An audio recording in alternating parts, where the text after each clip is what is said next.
Crystal Bay was a small town on the New England coast. The main street, facing a beautiful bay where tourists came and went, was lined with historic buildings. Among them, Morrison's Kitchen was a family-run restaurant that had long been loved by the locals. Elizabeth Morrison was the first to arrive at the restaurant each morning, opening the windows to let in the fresh sea air. Sunlight illuminated the vintage wooden tables, spreading a warm glow throughout the space. Every time she stepped into this place filled with memories of her father George, a wave of nostalgia washed over her. "Good morning, Elizabeth." Early as usual, Michael Schmidt's voice called from the kitchen. He was a veteran chef from her father's era who had supported Elizabeth as her right-hand man since she took over the restaurant 10 years ago. "Good morning, Michael. I wanted to adjust the sauce for our new menu item," Elizabeth replied as she tied her apron. 10 years ago, when her father passed away suddenly from a heart attack, Elizabeth had just graduated from culinary school. With his death, the family's debts came to light, and she had to consider the future of the restaurant along with her mother Martha and sister Penelope. Back then, Morrison's Kitchen was just an unremarkable local diner. "Elizabeth, you should sell the restaurant," her mother had said. "You should hone your skills at a first-class restaurant in Chicago or New York. Don't waste your talent in this small establishment." But Elizabeth had other ideas. She was determined to breathe new life into the restaurant her father had loved. At first, both her mother and sister were skeptical, but Elizabeth didn't give up. She secured a loan from the bank and gradually transformed the restaurant, adding her own ideas to the traditional cuisine she had learned from her father. The first 3 years were a continuous struggle. However, Elizabeth's innovative cooking and warm hospitality gradually gained a reputation, attracting not only locals but tourists as well. By the 5th year, Morrison's Kitchen had grown into a popular restaurant where weekend reservations were hard to get. "Elizabeth, the new ingredients have arrived," Martha entered through the back door, carrying a box of vegetables. Though her mother outwardly acknowledged Elizabeth's efforts, there was always something else hidden in her eyes. "Thank you, Mom," Elizabeth answered as she took the box. "I can use these fresh herbs for tonight's special." Martha stood at the counter, watching her daughter's deft movements. "You really are like your father. He had the same passion for cooking." Elizabeth smiled, but she could sense the hidden meaning behind her mother's words. Martha was a traditional woman who clung to the old custom that, in the Morrison family, the second daughter inherits the family business. Despite Elizabeth essentially saving the restaurant and leading it to success, Martha's belief that her younger daughter Penelope was the rightful successor remained unchanged. "Is Penelope still sleeping?"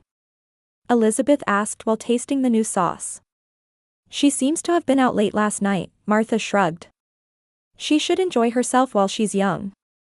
Elizabeth nodded silently. Since graduating from college, Penelope had not held a steady job and only occasionally helped at the restaurant, never taking on a position of responsibility. Spoiled by her mother and benefiting from Elizabeth's success, she lived freely on her own terms. The kitchen door opened, and Penelope appeared. Unlike Elizabeth, she possessed a refined fashion sense and an air of confidence. "Good morning, everyone," she said cheerfully. "Anything I can help with? We have preparations for the 10th anniversary party today. Could you help with the table settings?" Elizabeth replied. "Of course." Penelope responded brightly, but there was a calculating gleam in her eyes. Elizabeth tasted the sauce and nodded with satisfaction. Tomorrow's anniversary party was meant to be a special day celebrating her 10 years of hard work and success. Local celebrities and food critics had been invited, and she planned to speak about her future prospects. Her next step was to expand Morrison's Kitchen further and open a branch in the neighboring town. She gazed at the beautiful ocean outside the window. When her father passed away, many people had doubted the future of this small restaurant.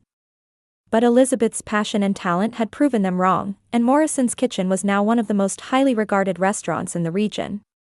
Morrison's Kitchen had been transformed for the 10th anniversary party. With the Crystal Bay sunset as a backdrop, small white lights twinkled on the restaurant terrace, and an elegant sign was installed at the entrance.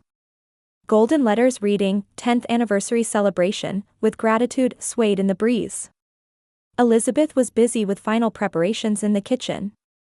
The special course she had devised traced the history of Morrison's Kitchen. Beginning with traditional dishes from her father's time and progressing to Elizabeth's innovative creations, the menu told the story of her 10-year journey. Perfect, Elizabeth, Michael Schmidt stood beside her, smiling at the finished amuse-bouche. George would be proud. Elizabeth returned a grateful smile. Thank you, Michael. I couldn't have come this far without you. She left the kitchen and stepped into the elegantly decorated dining room. The tables were covered with fine linens, set with vintage silverware and delicate crystal glasses. Penelope was making final adjustments, arranging flowers she had selected for each table. Wonderful, Penny, Elizabeth called to her sister. The flower arrangements are beautiful. Penelope smiled with satisfaction. Thank you. I wanted to showcase my sense of style. She hesitated for a moment before continuing, Mom and I have something to tell you. But that can wait until later. Elizabeth frowned, but before she could respond, the bell rang to welcome the first guests. As soon as the party began, it was filled with energy. Local dignitaries, longtime regular customers, and the famous food critic Jane Hamilton all made appearances. Jane, the editor-in-chief of Boston Gourmet magazine, had written an article 5 years ago describing Morrison's kitchen as New England's hidden gem, bringing Elizabeth's talent to the world's attention. Elizabeth, your success is truly remarkable, Jane said, raising her champagne glass. It's rare for a small-town restaurant to receive such recognition. Elizabeth nodded humbly. Thank you, Jane. Your article helped make our restaurant known to many people. Across the room, Martha and Penelope were deep in conversation with a local real estate agent. Elizabeth felt a little uneasy seeing this but was distracted by greetings from arriving guests. As dinner ended and dessert was being served, Martha tapped her glass lightly to get everyone's attention. Ladies and gentlemen, tonight is a special evening celebrating Morrison's Kitchen's 10th anniversary. Let's ask my daughter Elizabeth to share some reflections on these 10 years. Amid applause, Elizabeth rose slowly. She began her prepared speech. 10 years ago, when my father passed away, the future of this restaurant was uncertain. But with everyone's support, the dedication of our staff, and the cooperation of my family, Morrison's Kitchen was able to open a new chapter. She paused and continued, I especially want to thank Michael Schmidt, who has supported us for many years, and all the staff who have been with us since those first difficult days. And most of all, I thank everyone here today and all those who love our restaurant. As applause erupted, Elizabeth was about to start discussing her future plans. For our upcoming plans, At that moment, Martha suddenly stood up and positioned herself next to her daughter. Elizabeth, wait a moment, she took the microphone and surveyed the room.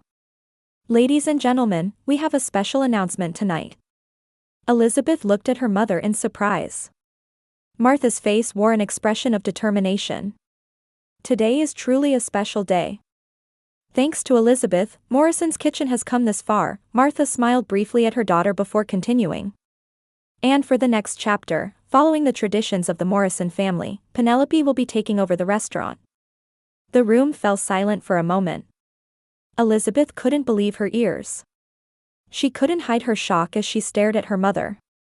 Mom, what are you saying? But Penelope had already risen, raising her champagne glass high. With a beaming smile, she said, thanks for growing Morrison's Kitchen to this point, sis. Leave the rest to me. Elizabeth stood frozen.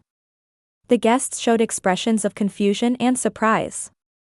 Jane Hamilton frowned, and Michael Schmidt glared at Martha and Penelope with anger in his eyes.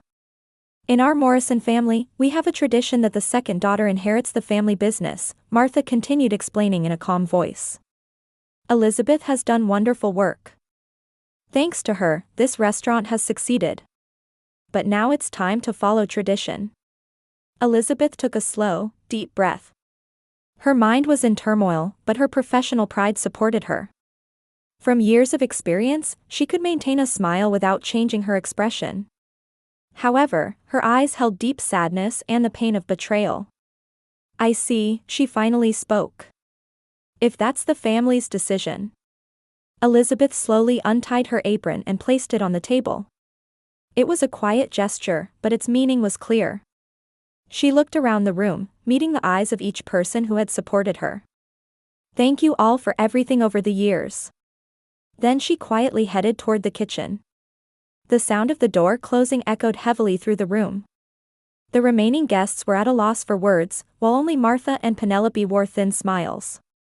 Elizabeth's apartment was located on a hill in town, with windows overlooking the beautiful sea of Crystal Bay.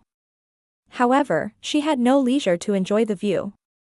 3 days had passed since the anniversary party, and Elizabeth had barely gone out or answered her phone. She sat on the sofa, jotting down ideas in her sketchbook. Since childhood, she had always shaped her culinary ideas when facing difficulties to avoid losing herself. This time was no exception. What should I do now?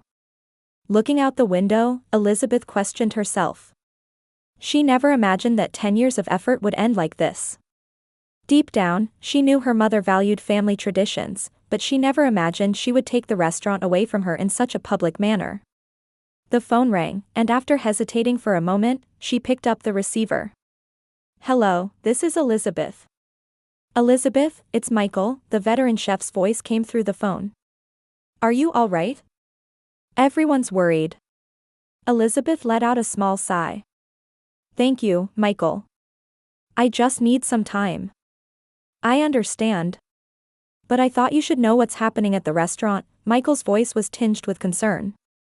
Penelope has been in charge since yesterday, and honestly, things are in chaos. She doesn't understand the basics of cooking, and the way she treats the staff. Elizabeth closed her eyes. Michael, I'm sorry, but I don't want to hear about that right now. I apologize. I just wanted to say that everyone thinks you'll come back. Especially for your special sauce, we can't make the signature dish without it. Elizabeth smiled.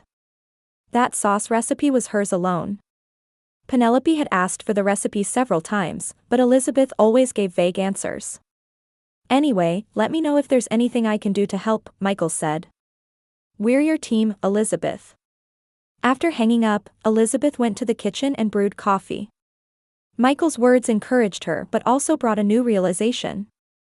For 10 years, she had devoted everything to the restaurant. But was that truly the life she wanted?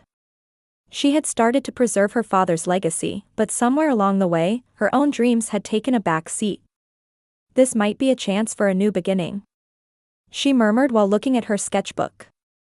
It contained concepts for innovative cuisine she had nurtured for years, a modern approach to traditional New England cooking. Ideas that couldn't be realized at Morrison's kitchen. Elizabeth's thoughts were suddenly interrupted by a call from the bank. Ms. Morrison, this is John Pearson. I'd like to confirm some details about the change of ownership at Morrison's kitchen. Elizabeth was surprised. Change of ownership? I haven't signed any documents. Yes, that's the issue.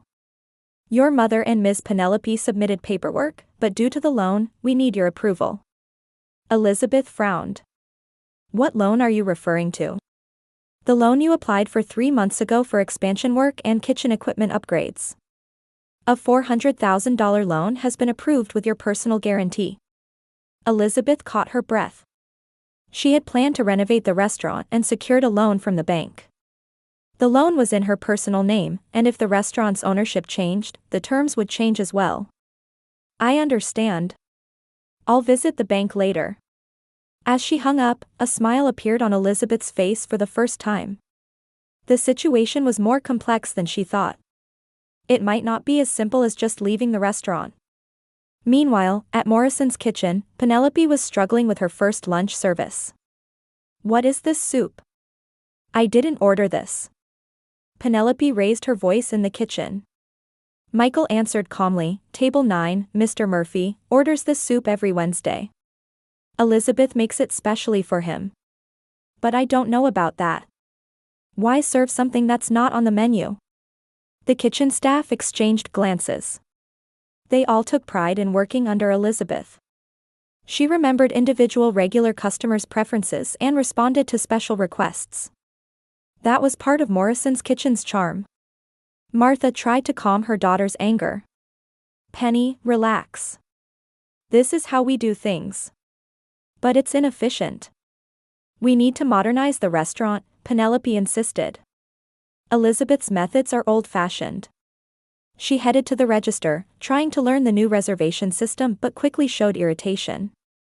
Elizabeth had managed all reservations and regular customer information, but Penelope found learning these details tedious. By afternoon, more problems arose. When Tom Jenkins, the main food supplier, came for delivery, Penelope knew nothing about payments to him. Elizabeth always paid in full at the end of the month, Tom explained. But since there's a new owner, we need to review the payment terms. Penelope was confused. I'll ask Elizabeth. You don't know. Tom looked surprised. Elizabeth is sponsoring our children's soccer team. In return, I provide the highest quality ingredients at special prices. Penelope held her head. The network and relationships Elizabeth had built were more complex than she had imagined. By the end of the afternoon service, several complaints had come in, and staff morale had declined. The quality of the food had clearly deteriorated. What should I do? Penelope asked her mother. Martha gazed worriedly out the window. We need to get Elizabeth to come back. She won't return, Penelope said bitterly. Not after leaving like that. As they were talking, Jane Hamilton entered the restaurant. She fixed Martha and Penelope with a cold stare. Martha, where is your daughter? Her tone was severe. If you mean Elizabeth, she's taking a little vacation, Martha answered vaguely. Vacation? After that scene. Jane wore an expression of disbelief. You don't understand what she has built. I came all the way from Boston just to eat her cooking. She turned on her heel and left. Penelope looked at her mother, feeling anxious for the first time. That night, Penelope and Martha visited Elizabeth's apartment. After knocking on the door, there was a long silence. When the door finally opened, Elizabeth regarded them with a calm expression. What do you want? Her voice revealed no emotion. Elizabeth, please help us, Penelope said in a voice near tears. I don't understand so many things. This is the path you chose, Elizabeth said calmly. You wanted to follow tradition, didn't you? Martha placed her hand on her daughter's shoulder. Elizabeth, please. For the family. Elizabeth stared at them for a while before saying, Family? If you were truly family, you wouldn't have taken everything from me in such a public way. As she was about to close the door, Penelope cried out, The loan. The bank contacted us. What should we do? Elizabeth smiled quietly. That's also part of the path you chose. The door closed, and Martha and Penelope stood there at a loss. Meanwhile, inside Elizabeth's apartment, several people had gathered around her dining table. Michael Schmidt, Jane Hamilton, and Robert Carter, the most successful real estate agent in town. On the table were blueprints spread out, showing the concept for a new restaurant. Ease Bistro, elegant, exciting, and essential, Elizabeth explained. In a small cafe in Crystal Bay, Elizabeth overheard two women talking. While focusing on her coffee, she couldn't help but listen. Morrison's kitchen isn't the same anymore. I went there last week, and that signature dish was completely different. The sauce was somehow different, one said. The other replied, I heard reservations have been getting cancelled one after another since Elizabeth left. 3 weeks had passed, and the situation at Morrison's kitchen was rapidly deteriorating. Elizabeth frequently overheard such conversations from townspeople. However, her heart was already moving toward the next step. In front of a stone building at the edge of the old town, Elizabeth stood with Robert Carter. The building was small but had a terrace with an ocean view and faced a street where tourists flowed. I signed the contract, Robert, she said as she received the keys. Will we make it in time for next week's opening? No problem, Robert smiled. The rumors are already spreading. About Elizabeth Morrison's new restaurant. Elizabeth entered the building. The interior was old-fashioned, but her eyes saw endless possibilities. Michael Schmidt was already inside, checking the kitchen space. Perfect, Michael said with satisfaction. Smaller than Morrison's, but we can design it efficiently. Thank you, Michael. I'm glad you're here with me, Elizabeth said with heartfelt gratitude. Michael nodded. Half of Morrison's staff have already submitted their resignations. They all want to work here. Meanwhile, at Morrison's kitchen, Martha and Penelope sat before a letter from the bank. Payments are overdue. Martha read from the letter. Full repayment required within 3 months. Otherwise, foreclosure of the collateral property. Penelope covered her face with her hands. Mom, what should we do? We don't have that kind of money. We have to talk to Elizabeth, Martha resolved. She'll know what to do. However, when they visited Elizabeth's apartment, she was not there. After walking around town, they finally found her at the stone building in the old town, and their eyes widened in surprise. A sign reading E's Bistro had already been installed, and several workers were proceeding with interior construction inside. Elizabeth. Martha called out to her daughter. What are you doing? Elizabeth turned around calmly. Opening a new restaurant. Next week. But.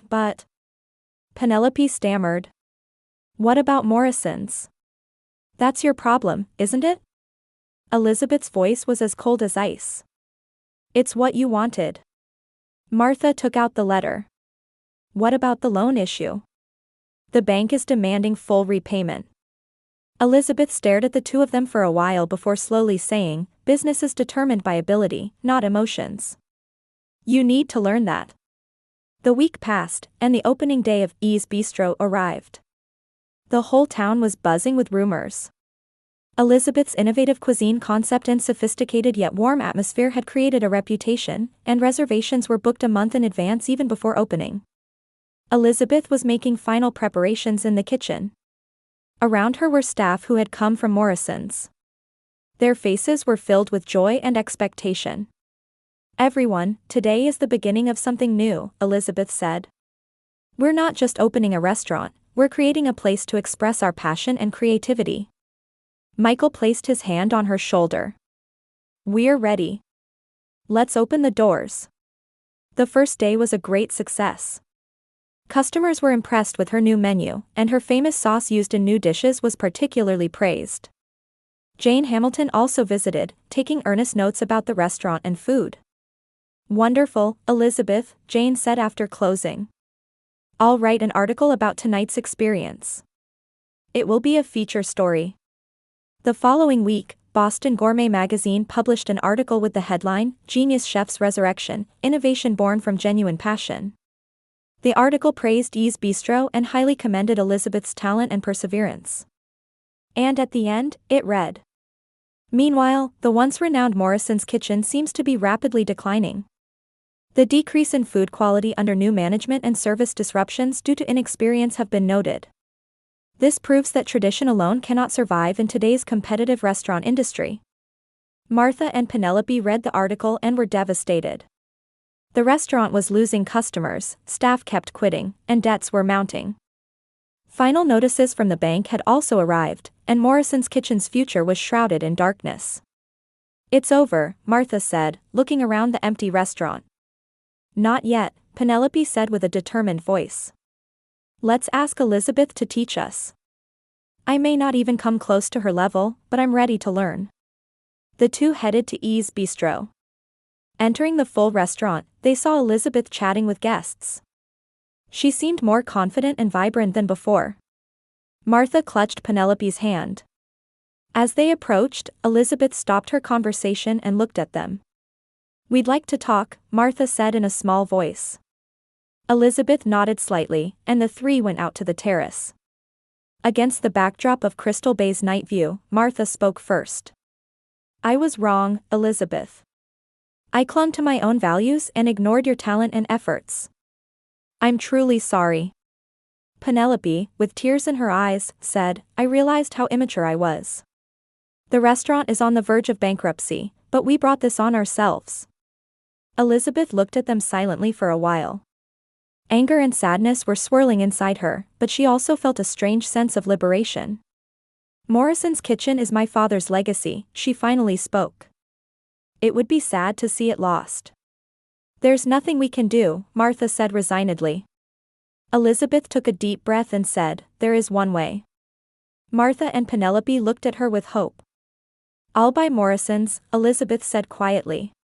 "But I have conditions." A year later, Crystal Bay was bustling with the summer tourist season. Two restaurants stood side by side on Main Street, both thriving. Morrison's Kitchen as a warm traditional family restaurant, and E's Bistro as a high-end establishment offering innovative cuisine, each loved by different clientele. "The seasoning on this roast beef is perfect, Penny." In Morrison's Kitchen's kitchen, Elizabeth said as she tasted her sister's cooking. Relief spread across Penelope's face. A year ago, when Elizabeth bought Morrison's Kitchen, her condition was that Penelope would relearn cooking from the basics.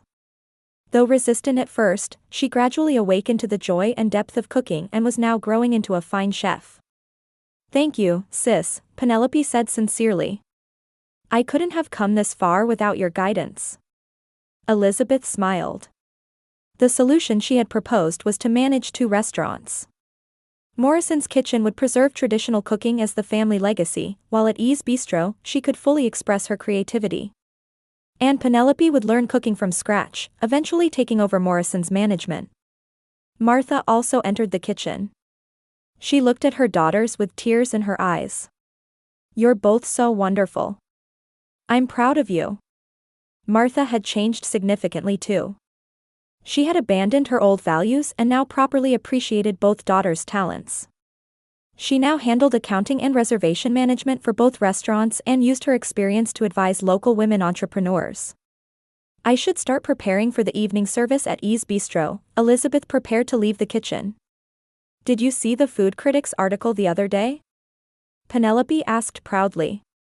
Crystal Bay was introduced as a gourmet town with two excellent restaurants. "I did," Elizabeth smiled. "And next, you'll be introduced as Morrison's head chef." Penelope looked at her sister with a serious expression. "Elizabeth, that day, the day of the anniversary party, I was really wrong. I still feel sorry about it." Elizabeth placed her hand on her sister's shoulder. "The past is the past. What matters is what you've learned from the experience. You've grown, Penny." Martha approached the two and placed her hand over theirs. "We're family. From now on, let's recognize each other's strengths and support one another." That evening, on the terrace of E's Bistro, Elizabeth gazed at the sunset sinking into the sea. It had been an unexpected journey, but as a result, she had realized her dreams and built new bonds with her family. "Good evening, Elizabeth." Turning around, she saw David Clark, the owner of a famous restaurant group from Boston. "I heard about your restaurant's reputation and came to see for myself." Elizabeth smiled and extended her hand. "Welcome, David. I'll prepare a special dinner for you." As she headed to the kitchen, she thought to herself, when she removed her apron and walked out that anniversary night, she thought it was the end. But in reality, it was the beginning of a new and better chapter in her life.